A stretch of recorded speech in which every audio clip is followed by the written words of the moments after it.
Buenos días, ingeniería y compañeros. Somos el grupo 4 y en esta oportunidad vamos a hablar sobre los radionucleidos en alimentos, contaminación y radiación esterilizante. Si bien sabemos, la radiación es un método físico de procesamiento de los alimentos comparables como métodos tales como el tratamiento por calor o la congelación.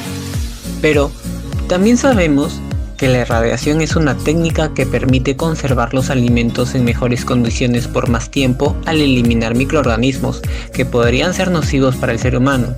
Es segura y adecuada, que permite la disminución del riesgo de contraer ETAs, que son enfermedades de transmisión alimentarias, y sin la introducción de sustancias químicas que modifiquen las características de los alimentos. También aporta mejoras sustanciales para la prolongación de la vida útil de los alimentos. Entre las aplicaciones posibles de la radiación está la inactivación de las larvas Trichinella spiralis, que pueden estar presentes en la carne de cerdo y provocar triquinosis. También es efectiva para combatir otros microorganismos patógenos, como el género Salmonella, varios serotipos de Escherichia, las famosas lombrices solitarias transmitidas por cerdos o vacas, o los parásitos Anisakis en el pescado. La irradiación de los alimentos que se presenta en este tipo de tratamientos ofrecen dos beneficios principales para la salud y el bienestar del hombre. El primero es la destrucción de los gérmenes patógenos transmitidos por los alimentos, ejemplo Salmonella, casi inevitable en la carne de pollo, haciéndolos más inocuos. El segundo beneficio es el económico, ya que prolonga la vida útil de los alimentos, retardando su deterioro debido a la germinación o proliferación de insectos. Esto aumenta también su disponibilidad. Los alimentos irradiados pueden ser particularmente útiles para dos grupos de población. Primero, tenemos a las personas expuestas a alto riesgo de infección, tales como enfermos hospitalarios, ancianos en asilos, niños en jardines de infancia y guarderías, y especialmente pacientes inmunodeprimidos. Y los segundos tenemos a los miembros de Fuerzas Armadas, viajeros, excursionistas, quienes por el ahorro del peso y espacio son importantes. Pero sin embargo, el uso de las radiaciones tiene ciertos inconvenientes. Uno de los más importantes es la elevada inversión inicial que supone una planta de irradiación. Pero este problema queda resuelto cuando se usan instalaciones previamente utilizadas para la irradiación de productos médicos. Tipos de radiación utilizada. Como número 1 tenemos a los rayos gamma provenientes de cobalto radiactivo 60 cobalto. Estos se generan a partir de la desintegración radiactiva de isótopos de cobalto. Segundo, tenemos a los rayos gamma provenientes del cesio radiactivo 137 cesios. Como tercero, tenemos a los rayos X de energía no mayor a 5 megaelectronvolt. Se generan mediante un aparato eléctrico que funciona con una energía igual o inferior a 5 megaelectronvolt. Como cuarto, tenemos a los electrones acelerados de energía no mayor a 10 megaelectronvolt, que estos se generan mediante un aparato eléctrico que funciona con una energía igual o inferior a 10 megaelectronvolt. Ahora vamos a hablar de las aplicaciones de la irradiación de alimentos. Tenemos tres: la dosis baja, dosis media y dosis alta. La dosis baja tiene que ser menor a 1 kg. Los beneficios que tenemos aquí es que retrasa los procesos fisiológicos como la maduración y el envejecimiento, y también controla insectos y parásitos en el alimento. En la dosis media tiene que ser menor a 10 kg. Bueno, aquí se reducen los microorganismos, mejora las propiedades tecnológicas y alarga la vida útil. Y finalmente tenemos lo que es la dosis alta, que es mayor a 10 kilogramos Gray. Bueno, aquí se esteriliza las carnes, la carne blanca también, como el pollo, mariscos y pescados. Bueno, en combinación con un leve calentamiento se incentivan las enzimas y se produce una desinfección mayor. Ahora vamos a hablar de los límites. Bueno, dentro de la Trichinella spiralis tenemos que debe ser de 0,3 a 1 kg.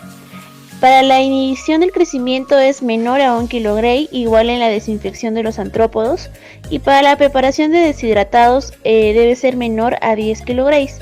Para las especias, ya sea deshidratadas, también debe ser menor a 30 kg.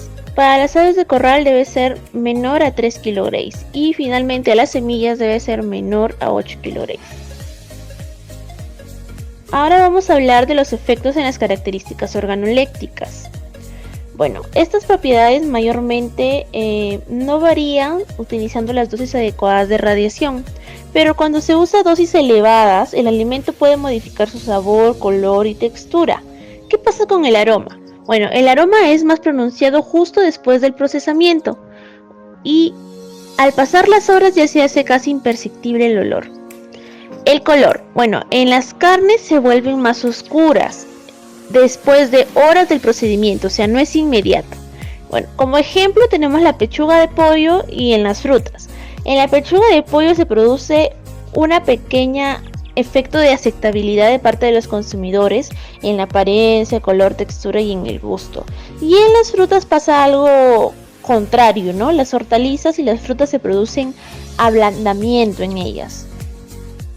Beneficios de la irradiación de alimentos. Los beneficios más importantes de esta técnica son: dosis específicas de radiación destruyen las células de reproducción en lo que está vivo en un alimento, como microorganismos, insectos o parásitos. Ofrecen estos alimentos mayor calidad microbiológica por la capacidad de controlar bacterias como la salmonella, Escherichia, Staphylococcus, entre otros. Aumento de la vida de los alimentos tratados por el retraso del deterioro natural, como en el caso de carnes, cereales y frutas. Disminuye la utilización de compuestos químicos, por ejemplo, el uso de fumigantes en las especias y condimentos generan residuos tóxicos. Organizaciones internacionales. Bajo el auspicio de la FAO, el Organismo Internacional de la Energía Atómica y la Organización Mundial de la Salud, se estableció el 9 de mayo de 1984 un grupo consultivo internacional sobre la irradiación de alimentos, cuyo objetivo principales son evaluar la evolución global de la irradiación de alimentos y facilitar el asesoramiento sobre la aplicación de este proceso. Por otra parte, en el Códex Alimentario de la FAO y la Organización Mundial de la Salud se ha incluido una norma general para alimentos irradiados y un código internacional de recomendaciones para el manejo de las instalaciones de radiación para tratamiento de alimentos. Bien, ahora vamos a hablar sobre la contaminación radiactiva de los alimentos. Como primer punto tenemos que los radionúclidos son fuentes de radiación ionizante. Estos se pueden encontrar de forma natural o artificial y están presentes en todo el mundo, y los seres humanos estamos en constante exposición a estos. Pueden encontrarse fuentes naturales de radiación ionizante en el suelo, en el agua y por supuesto en la vegetación. Como punto número 2 encontramos que los niveles de fondo de radionúclidos en los alimentos varían en función de los diferentes factores, entre ellos el tipo de alimento y la zona geográfica en la que ésta se haya producido. Los radionúclidos más comunes en los alimentos son el potasio 40, también el radio 226 y el uranio 238, así como la progenie de todos estos. Pero en general el radionúclido más frecuente encontrado es el potasio 40. Como punto número 3 tenemos que los materiales radioactivos, ya sean naturales o artificiales, pueden entrar en la cadena alimentaria tras un suceso de liberación, del mismo modo que los materiales no radioactivos. Sus posibles efectos sobre la salud humana dependen del tipo de radionúclido, también del tiempo que se ha producido en la exposición a estos y del tipo de exposición, que puede ser ambiental o por ingestión. La cantidad de radiación a la que están expuestas las personas varía de un lugar a otro, así como en diferentes individuos. Como punto número 4 tenemos que tras su liberación los radionúclidos son transportados por mecanismos de dispersión y dilución y pueden acabar incorporados en el medio ambiente. Una vez que estos se encuentren en el medio ambiente, el destino de los radionúclidos depende de una serie de procesos físicos, químicos y biológicos. La interacción entre estos distintos mecanismos determinará cómo y en qué medida podrán incorporarse los diversos radionúclidos en las plantas, animales y de este modo llegar a entrar en la cadena alimentaria humana. Como punto número 5 tenemos que los productos más afectados por la liberación radionuclidosa a la atmósfera son las verduras de hoja. Aquí también podemos encontrar la leche, que también está asociada a la contaminación en fases tempranas debido a la transferencia rápida del yodo radiactivo y de la transferencia relativamente rápida del calcio radiactivo desde el forraje contaminado hacia la leche. Los alimentos procedentes directamente de zonas silvestres, como pueden ser las setas, las bayas y las carnes de caza, pueden seguir constituyendo un problema radiológico durante un periodo prolongado. Los peces y la microflora acuática pueden bioconcentrar determinados radionúclidos. Los niveles de concentración pueden verse afectados por la tasa de dilución de los radionúclidos en el agua, en función con las corrientes y la sedimentación. Como punto 6 tenemos que la capturación de radionúclidos tiene lugar a través de dos grandes vías, a partir de agua contaminada y a partir de alimentos contaminados. Los radionúclidos son eliminados del organismo por actividades metabólicas. Las tasas de capturación y eliminación varían de un radionúclido a otro e incluso para un mismo radionúclido según las características ambientales de las diferentes especies. Como punto 7 tenemos que el consumo de alimentos contaminados por radionúclidos dará lugar a una dosis de radiación interna medida en ciervetios o más habitualmente conocidos como miliciervetios. La exposición suele capturarse sobre la base de las dosis recibidas a través del consumo de alimentos. Podemos observar una fórmula general para hallar la dosis que va sobre la división entre berkelios sobre los kilogramos del alimento por los kilogramos del alimento sobre los años por ciervetios sobre berkelios. Ahora hablaremos sobre el factor dosis por unidad ingerida.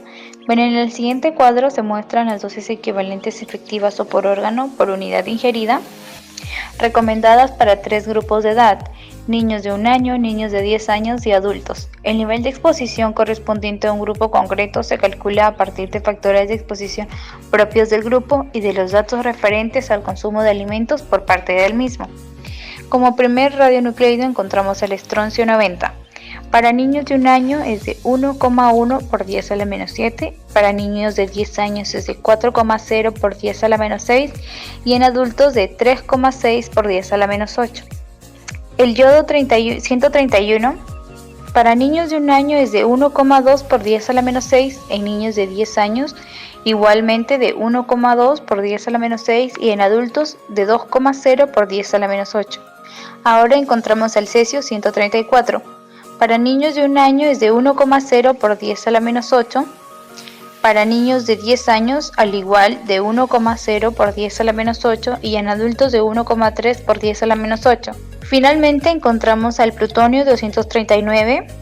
Para niños de 1 año es de 2,4 por 10 a la menos 6. Niños de 10 años es de 1,4 por 10 a la menos 6 y en adultos de 1,3 por 10 a la menos 6. Valores de referencia para los niveles de intervención derivados. Bueno, en este cuadro nos muestra los valores de referencia para los niveles de intervención derivados correspondientes a 7 tipos de alimentos y al agua potable. Tenemos en dos grupos que son dosis alta por la unidad ingerida y dosis baja por la unidad ingerida. En el caso de las dosis altas por unidad ingerida, para los cereales es de 35, en raíces y tubérculos 50, en las hortalizas 80, en frutas 70, en las carnes 100, en la leche 45, pescado 350 y en agua potable 7. Ahora en el caso de las dosis baja por la unidad ingerida, encontramos que para cereales son 3.500, para raíces y tubérculos 5.000, en las hortalizas 8.000, en la fruta encontramos 7.000, en las carnes 10.000, en el caso de la leche 4.500, en el pescado ese es 35.000 y en el agua potable de 700. Ahora los valores de referencia para los niveles de intervención derivados correspondientes a lactantes. En el estroncio 90 son 160, en el yodo 131, 1600, en el cesio 134, 1800 y en el plutonio 239, 7. Riesgos para la salud. Cesio 134 y 137 son absorbidos a través de los líquidos corporales, se depositan en los músculos y tejidos blandos del organismo humano y su dosis se distribuye de forma homogénea en todos los órganos corporales. Como el cesio se distribuye de forma homogénea, la capturación de una dosis elevada de cesio puede aumentar la incidencia de cáncer en los músculos y tejidos blandos donde se deposita. Estroncio 90. El estroncio se absorbe a través de los líquidos corporales y se deposita en los huesos y dientes. Al igual que en el caso del calcio, el comportamiento químico del estroncio hace que se acumule en los huesos. La capturación de una dosis elevada de estroncio puede aumentar la incidencia de cáncer en los huesos y médula ósea. Plutonio 239 y 240. El plutonio se absorbe en los líquidos corporales, se deposita en el hígado y en los huesos y posteriormente llega a otros órganos a través de los líquidos corporales. Cuando se inhalan partículas de plutonio, estas quedan alojadas en el tejido pulmonar. Se ha señalado que la capturación de plutonio aumenta la incidencia en cáncer en órganos como pulmones, hígado y médula ósea. Del yodo absorbido en la sangre, el 30% se acumula en la tiroides y el 70% se elimina directamente a través de la orina. Se ha comprobado que debido a la acumulación del yodo radioactivo en la tiroides, la incidencia de cáncer tiroideo aumentó entre las personas expuestas a la radiación durante su infancia cuando se produjo el accidente nuclear de Chernobyl. También puede producirse contaminación por yodo mediante inhalación o absorción cutánea en forma gaseosa.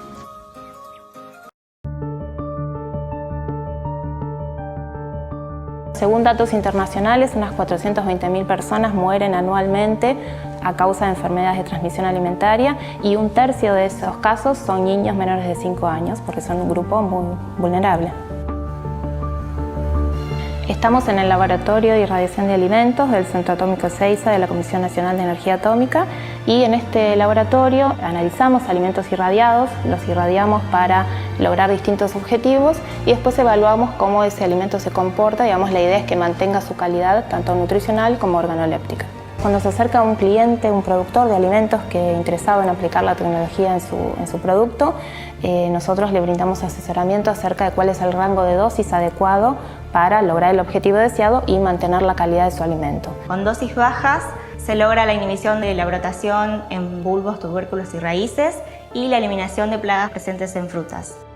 Se puede aplicar como tratamiento fitosanitario, es decir, para controlar plagas de insectos que son plagas, digamos, locales, y entonces eso dificulta el comercio cuando se quiere exportar alguna fruta a otro país libre de esa plaga. En rangos de dosis medias se logra la extensión de vida útil, por ejemplo, de frutillas y de carnes frescas. Se puede aplicar para controlar organismos patógenos en particular, donde se busca eliminar y controlar, por ejemplo, la Escherichia coli, causante de síndrome urémico hemolítico.